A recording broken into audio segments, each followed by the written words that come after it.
हर किसी को अपनी लाइफ में एक बार प्यार जरूर होता है।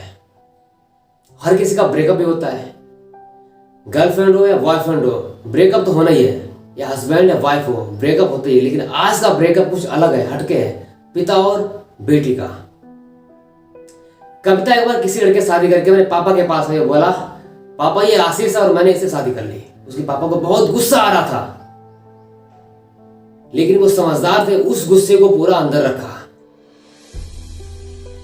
और बोला कि तुम दोनों यहां से चले जाओ। कविता ने बोला पापा इसके पास अभी कोई काम नहीं है, ये कुछ भी नहीं है, प्लीज इसको अभी यहीं रहने दो। उस पापा ने उसके बोला तुम दोनों यहां से चले जाओ। वो दोनों घर से बाहर चले गए। कुछ सालों के बाद कविता के पापा की मृत्यु हो गई। दुर्भाग्यवश आशीष ने भी उसे छोड़ दिया। कविता रेस्टोरेंट चलाकर अपने 2 बच्चों का पालन पोषण कर रही थी, वो भी अकेले। कविता के ताऊ ने उसको इन्फॉर्म किया कि तुम्हारे पापा इस दुनिया में नहीं रहे। उसको बिल्कुल भी जरा सा भी दुख नहीं हुआ कि मेरे पापा खत्म हो गए। उसने सोचा जब मैं प्रॉब्लम में थी, मेरी समस्याएं थी, तब मेरा पापा ने मेरा साथ नहीं दिया। अब मैं उनकी अंतिम यात्रा पे नहीं जाऊंगी। लेकिन उसके ताऊ के समझाने के बाद में वो उसकी अंतिम यात्रा पे तो चली गई, लेकिन कोई दुख नहीं जाहिर कर रही थी कि मेरे पापा खत्म हो गए।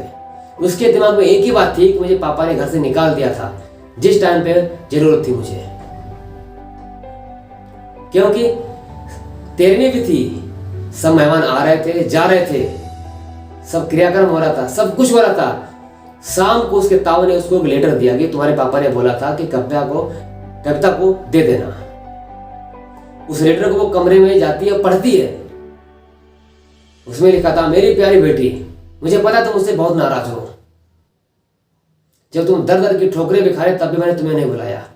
क्या करूं? मैं उस टाइम पे बहुत गुस्से में था, मुझे कुछ समझ नहीं आ रहा था कि मैं क्या करूं।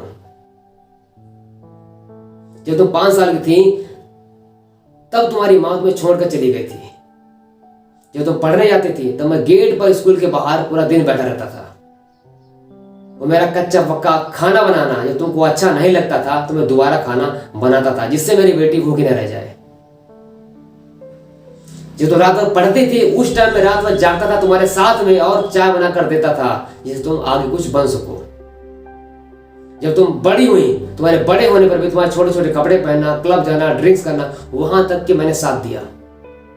मेरा लाइफ में एक ही अरमान था कि मैं अपनी बेटी की शादी धूमधाम से कर सकूं। वो पूरा नहीं हुआ। वो भी तुमने एक ऐसे लड़के को चुन लिया जिसका कोई लाइफ गोल नहीं था।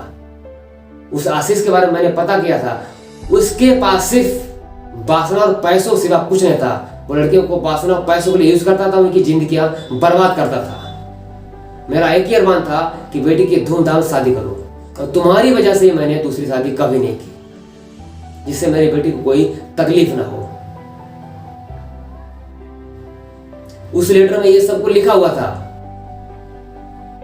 उसमें ये भी लिखा था जो भी जमीन है मैंने तुम्हारे नाम कर दिए, 3 मकान वो भी तुम्हारे नाम कर दिए, कुछ पैसे तुम्हारे बैंक में जमा करा दिए हैं, और जो अलमारी में गहने रखे हैं मम्मी के वो भी तुम ले लेना।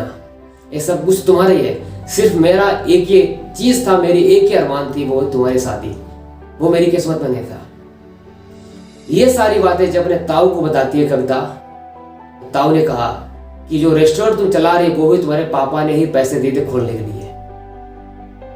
जब ये बात सुनती है उसके पैरों से जमीन खिसक जाती है। दिल में वो तूफान उठता है कि उसके पास सिर्फ लाइफ में पूरी जिंदगी भर पछताने के सिवा कुछ नहीं बचा था। अफसोस और पछतावा 2 ही चीजें जिंदगी में, जब तक वो जिंदा रहेगी तब तक अफसोस करेगी, पछतावा रहेगी कि मैंने अपने पेरेंट्स को, अपने पापा को समझने में बहुत बड़ी भूल कर दी। लाइफ में प्यार होता है, लेकिन हर किसी इंसान को समझने का मौका मिलना चाहिए, समझना भी चाहिए। ये एक ऐसा ट्रैक, ऐसा मोड़ होता है, समझना बहुत ही मुश्किल पड़ जाता है। क्योंकि कोई भी इंसान, लड़की या लड़का कोई भी हो, अंडरस्टैंडिंग बहुत जरूरी होती है। क्योंकि कविता को बहुत सारा समझाया, लेकिन वो उस टाइम में सिर्फ प्यार में अंधी थी, इसलिए पापा की बात नहीं समझ में आई।